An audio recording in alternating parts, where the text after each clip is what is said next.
When a man has a mother wound, he's not able to emotionally provide for his woman because subconsciously he's expecting her to mother him.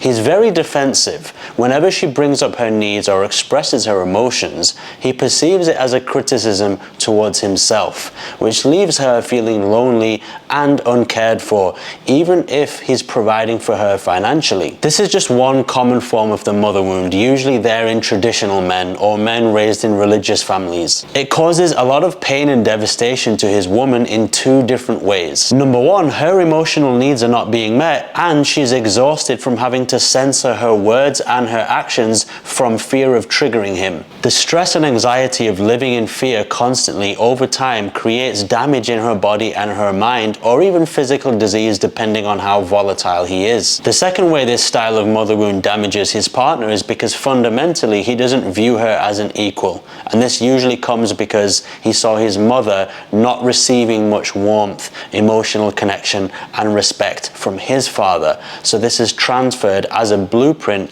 for how he sees women in general and relationships. Although he might give more respect and affection to women outside of his home, outside of his relationship, it's inside of his relationship where his true emotional center is revealed. So this video is designed for everyone to learn from, including the men who have this wound, including their partner and even their children.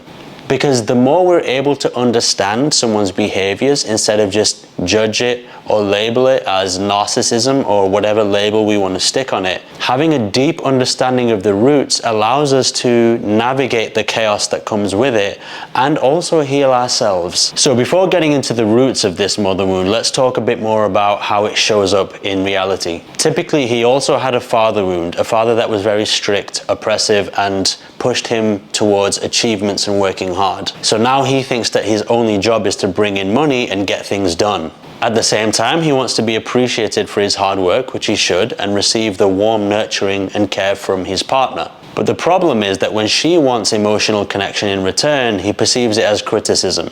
He gets defensive. And instead of seeing her bids for connection as a valuable feedback as to where the relationship can be brought closer, instead of seeing her expressions of unhappiness or her saying that you're working too much, I don't feel your presence, I don't really feel you here with me, instead of seeing that as a valuable signal as to where she needs his love, he just interprets it as she's attacking me, she's out to get me, she doesn't appreciate my hard work, and she's selfish and she's ungrateful. And he'll project this outwards, usually in either nasty words or becoming emotionally disconnected, withdrawing his love, giving her silent treatment. He basically has an inability to have a mature and safe and calm conversation about whose needs are being met and where are they not being met and how can we come together to resolve this. It usually turns into heaviness or even fireworks. He'll bring up a lot all the things that he's done. I've been working so hard, I'm tired, why don't you appreciate me? You'll notice that he falls into victim consciousness a lot and he doesn't really hear what you're saying. He can't listen to the words you're saying, and especially he can't feel your emotions. He can't just sense whether you're sad, whether you need a hug, whether you just need to be held.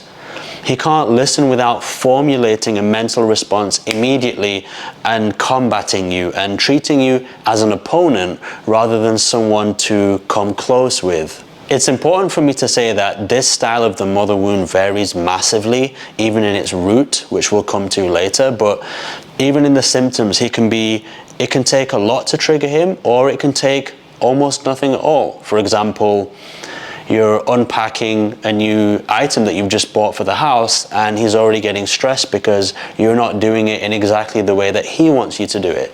So there's always an element of self-absorption, control, and a lack of allowing you to be who you are. That's the common thread. But how easily it's triggered can vary a lot. And also what he does when he's triggered can vary a lot. From giving you silent treatment to using nasty names to just shutting down and wanting to walk away instead of talk this out. So in summary, very defensive, will punish you for expressing yourself, and in general not able to emotionally read where you are, which would make you feel emotionally protected, emotionally provided for, safe, loved. And when you try to spell it out, he just throws it back in your face and takes it as you attacking him. The more wounded he is, the more defensive and volatile he will be, even if you're expressing yourself with the utmost care and respect. Before I go into the roots of this and how it all began, it's important for me to say that this doesn't make him a bad guy. And that might be very hard to believe, especially for those who are partnered up with what you would call a narcissist, because the damage that is done from living with such a person, you living in fight or flight mode for so long, the anxiety that you have to live with, the anger, the tantrums that you have to absorb from a grown man who might be a lot bigger than you, and you feel his strength, you feel his volatility, absorbing that daily can literally kill people, creates disease in the body and all sorts. So I have a lot of empathy for that. One thing I've realized is, for us to come closer in all of humanity, but in relationships, which is what I'm talking about here, an understanding of ourselves with empathy, and even an understanding of those who hurt us with empathy, is fundamental. If we don't have an understanding of ourselves, our needs, and them, why they're doing what they're doing, we just end up bitter. And we identify with our hurt. And once we identify with our hurt, we draw a line in the sand. They'll never change. They're a narcissist. It's them. And our heart starts to harden. And we close off the possibility of healing happening for everyone, which is deep down what nobody wants. It's not what I want. It's not what you want. And it's not even what the wounded man wants deep down. So the mother wound essentially means an emotional injury or a series of injuries that took place in the relationship between himself and his mother when he was a young boy. And the common ways this happens is he just didn't feel loved. Let's talk about love first. So the love was conditional upon him performing in a certain way. He either had to get the chores done right, or he would be called stupid or selfish, or he had to dress a certain way, talk a certain way, otherwise he was told he's too loud, not confident enough, too shy. Just absorbing a lot of criticism and not being held, not being told that you're good enough as you are, that you don't need to get the grades for it, you don't need to do what mommy says, you as a human being are enough and I love you for who you are. When a young boy doesn't receive that, it's devastating. Now, this can happen for different scenarios. One is that his mother was very overwhelmed. So let's say his mother and father were in a traditional relationship. Dad's out all day, mother's at home. She doesn't know anything about stress, anxiety, and emotional regulation. Maybe she's having to earn a bit, or even if she's not, she's a full-time house mom. She's got another kid or maybe just him. But for some reason, she's not very attentive to him. When he was 3 years of age or 5 years and he's crying in the room, he wants a hug, and she's not even seeing him, she's not even looking at him. In that little moment where he was yearning to be held, his mind decided, if I'm so insignificant that my own mother isn't loving me right now, I must be truly worthless. And I see this over and over again when I take men into deep meditations. It's shocking that in these, what we would call small moments, such a deep emotional injury can occur. Now, what is the response of a 3-year-old or a 6-year-old when he decides in that moment, innocently, there's no point of me wanting love because I don't get seen, my needs don't get met, I might as well shut down my need for love. And in that shutting down, in that armor that he builds around himself to protect himself, he also closes off the possibility of love, because it's like a concrete wall. It's like, no one's getting in, I'm not going to receive your love now, and I'm not going to show my wanting for love either. I'm just going to cut out that part of me that wants hugs and holding. I'm just going to do the other things in life, and guess what those other things are? All the mechanical things. earning, chasing grades, chasing more knowledge to feel better about himself, looking for pleasure in food or sex, basically everything except emotional connection. So another route is, if the mother wasn't overwhelmed, maybe she was highly critical and narcissistic.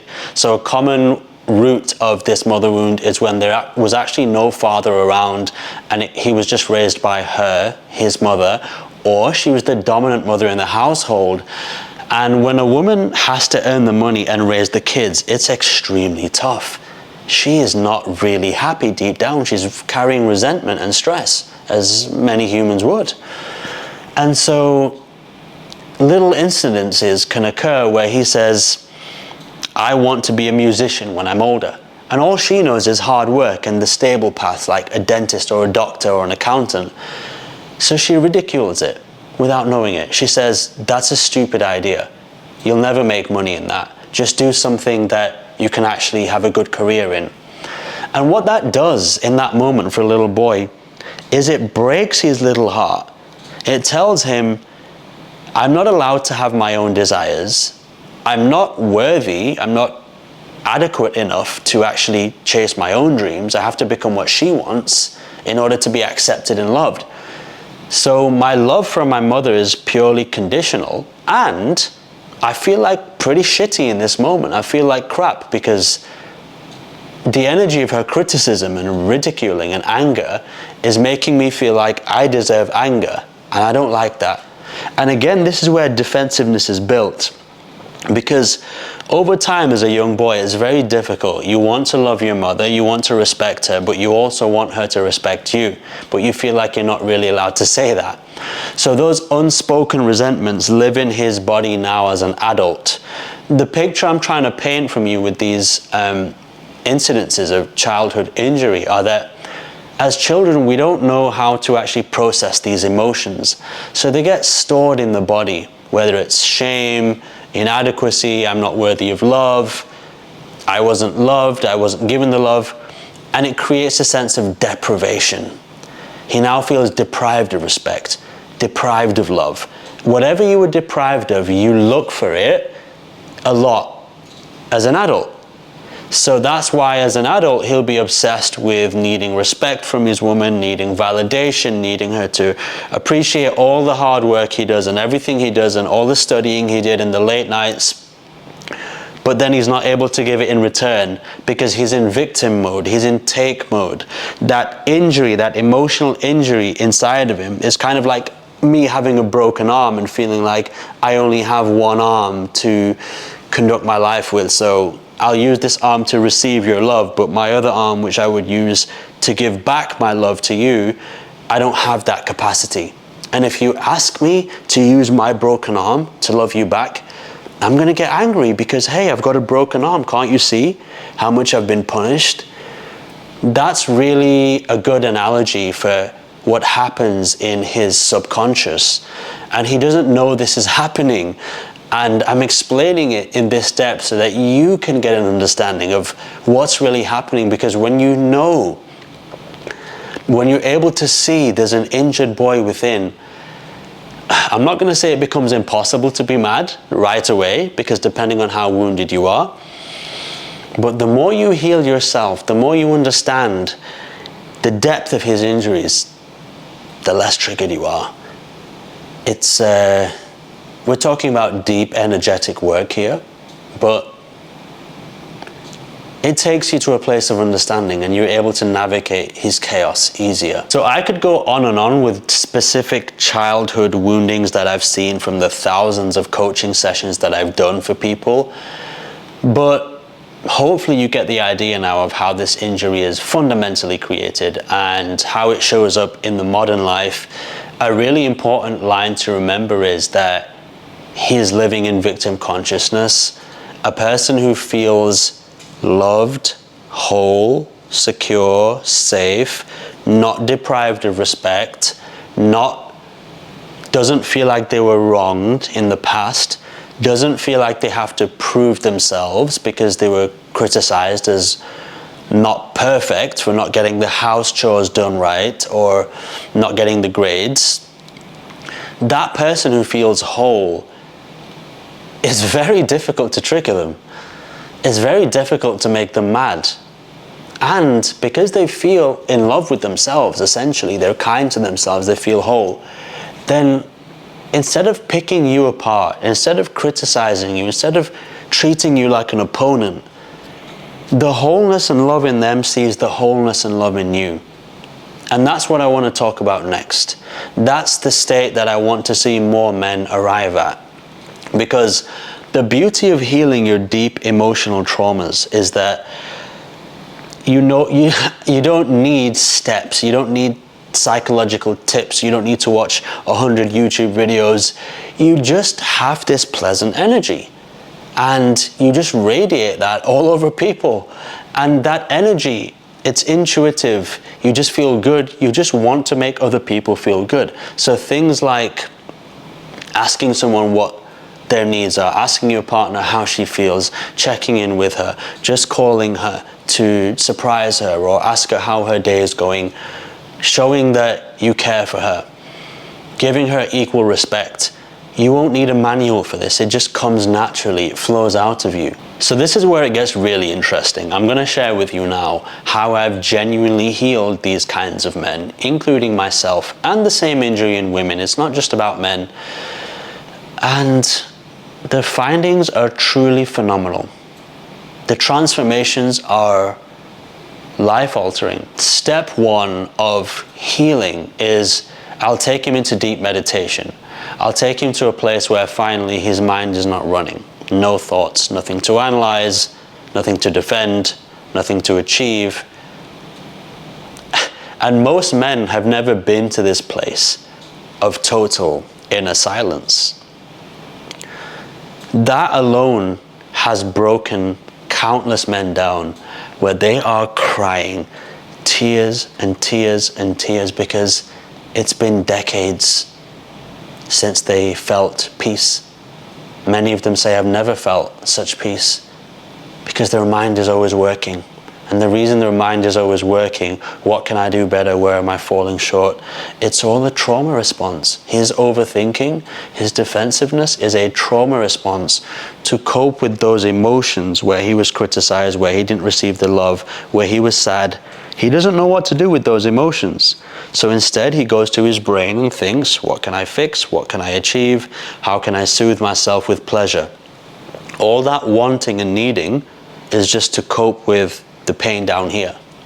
So once he goes silent, he enters a dimension that he hasn't stepped in for a long time, and it feels incredible. Now, once you're silent, you're then able to drop down into the heart, to the emotional body, into the energy body, and access these deep reservoirs of the pain that happened when your mom called you stupid, when she told you to shut up, or the sadness that occurred when his dad told him off. He wasn't protected from an oppressive, strict, angry father, and he felt blameful towards his mother.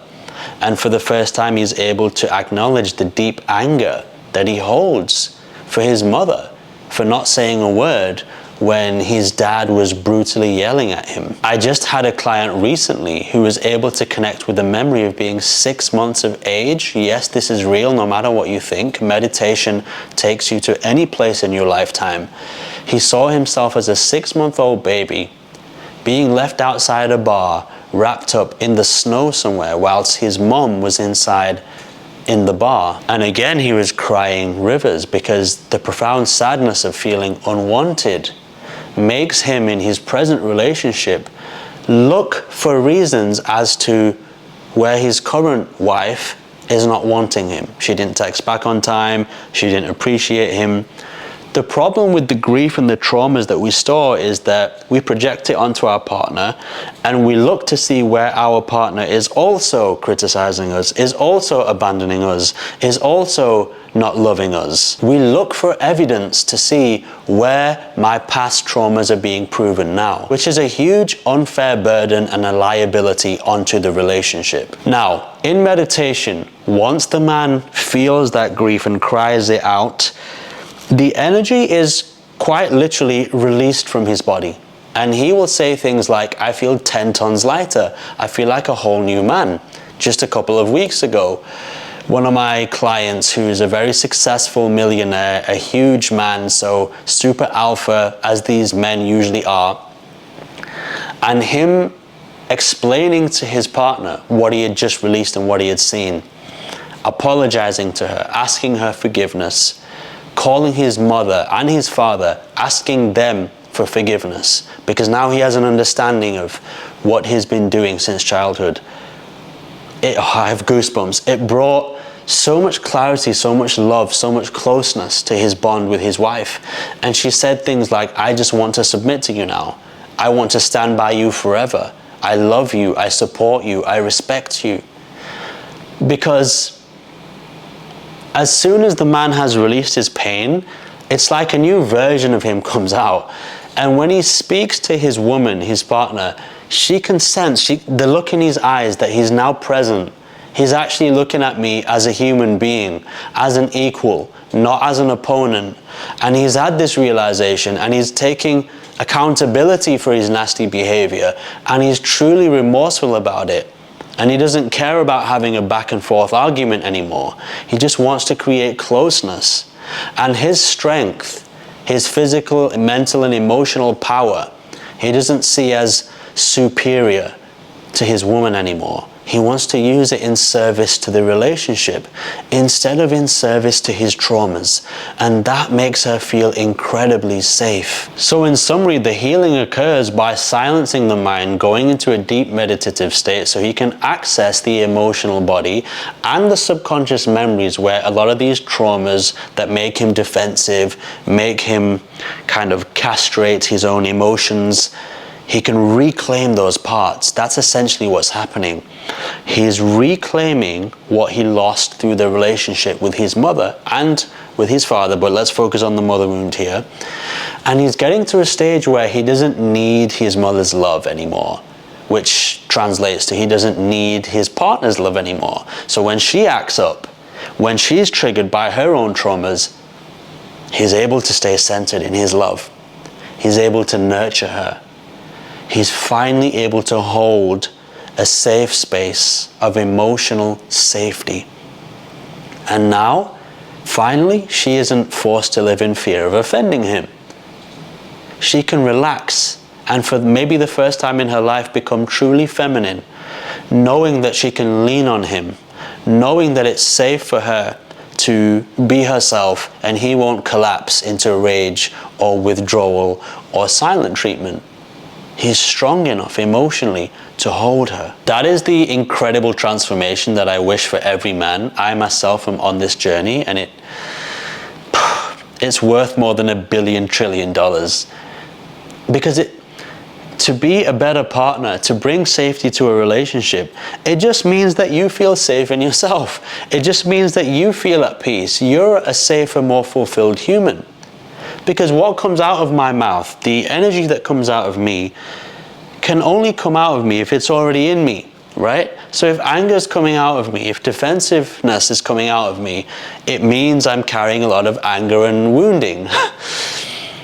But if calmness is coming out of me, if compassion, if depth is coming out, it means that's what I feel inside of me. And that is the best feeling. There's no money, achievements, or knowledge that matches that. So healing is really a man becoming more fulfilled, more happy, more whole within himself. And naturally he'll treat others the same way. It'll be easy. It doesn't require thought. So for the final part of this video, I want to talk about what a partner or even his children can do to encourage him to go on the healing journey and also to deal with his volatility better. The first and foremost thing is to work on yourself, because a person can only hurt you as much as you're under-equipped to deal with their volatility, as much as you don't believe in yourself, as much as you tolerate their abusive ways, as much as you don't believe that you're worthy of a respectful, loving relationship. And that usually comes from your mother and father wound, because you were not respected, you were controlled, you had to be a people pleaser, you were taught to live in a place of chaos and be the peacemaker. All of these things keep you in a mental dynamic where you're actually looking to be disrespected, and you feel comfortable and familiar walking on eggshells and not receiving safety. But when you heal your wounds, it becomes a lot more easy to stay calm when someone is triggered, when your man is being defensive. You can get to a place where you can calmly explain that you would love a relationship of emotional safety, and if he's not able to provide that in a certain time frame which you can work out, then you're truly willing to walk away. But it's that's the key part, that until and unless you're truly willing to walk away, then his trauma will pick that up, that you're stuck in there with him.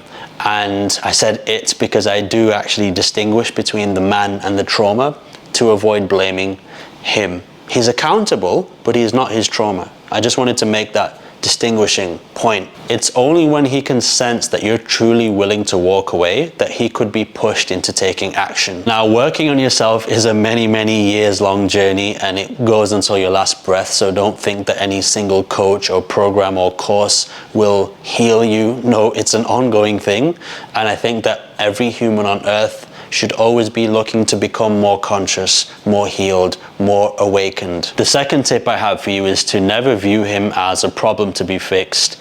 And even though I've used words like trauma, wounded, or even narcissist, do not put him in a box. Do not see these as definitive labels, because that's really a monstrous act of reductionism. Believe me, I know from my deep work, and you wouldn't understand this unless you read some of my coaching reviews or join one of my classes, I know what is the fundamental nature of a human. There is not one human being who wakes up and says, you know what, today I would like to make my wife fearful of me. I would like to shout at her or hit her or abuse her or cheat on her. I would like to make my children fearful of me. I would like to be stressed. It all happens without him realizing it. And it may look like he knows exactly what he's doing, because it looks very deliberate when he punishes you or gives silent treatment. But it's not. And you just won't understand the words I'm saying until you reach a certain level of healing.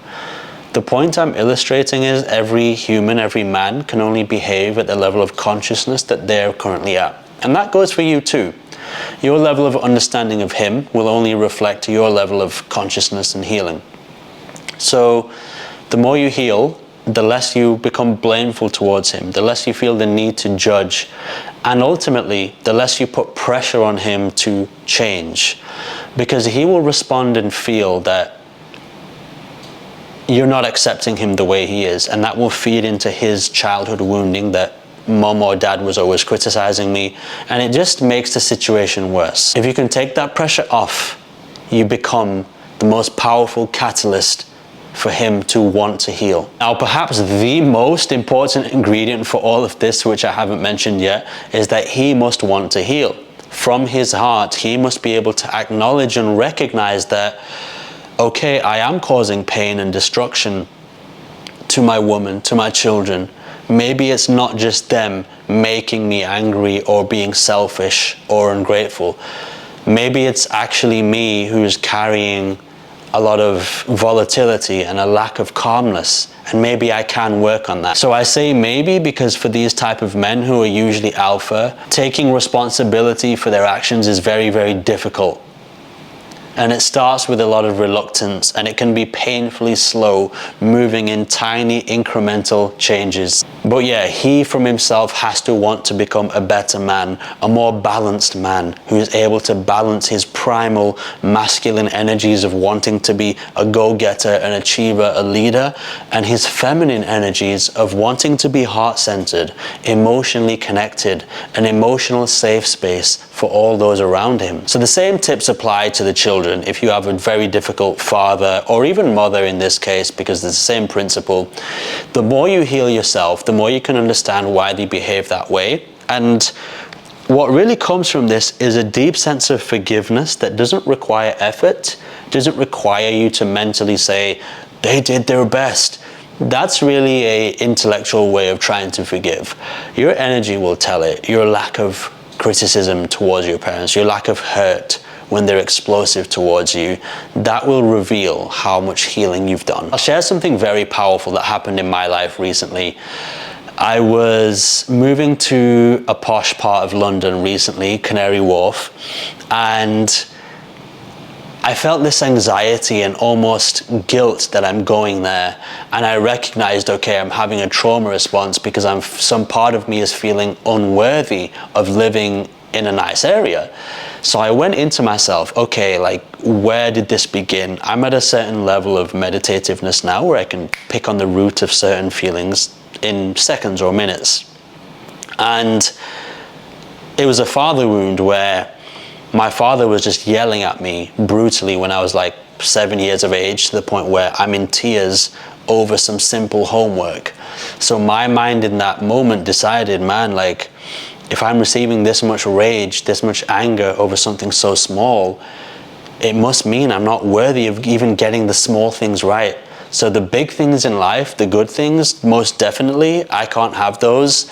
And if I do get close to them, I should struggle and feel guilty and feel nervous. That's how trauma works. So the way I conveyed this on a voice note to my father was really loving, compassionate, and clever in a way to open him to seeing how he could reflect on his wounding. Here's how I did it. I explained that story to him that I just said about self-reflection, and I said, you know, Abu means dad in my language, in the Pakistani language, Urdu. I said, you know, Abu, I was thinking, who was the first figure in my life that represented power and achievement? I said, it's the father. Note, I didn't say you or my father, I said the father to make it completely impersonal. I said, as a little boy, we look up to our father to kind of gauge how worthy we are of being confident, of being strong, of achieving those masculine things, of taking the things in life that we really want.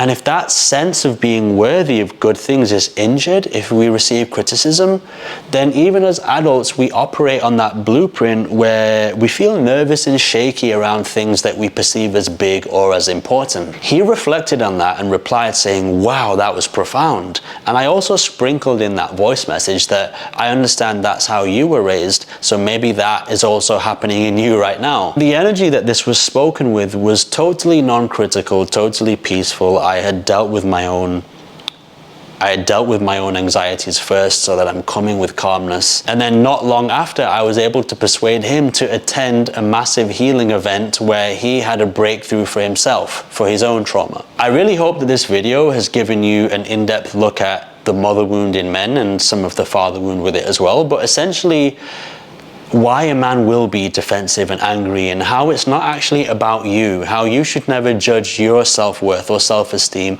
or even how much he loves you based on that. He will literally be incapable of loving anyone until he can feel a sense of deep love for himself more. So it's nothing to do with you, and it's nothing to do with the essential him, the consciousness, the spirit of him.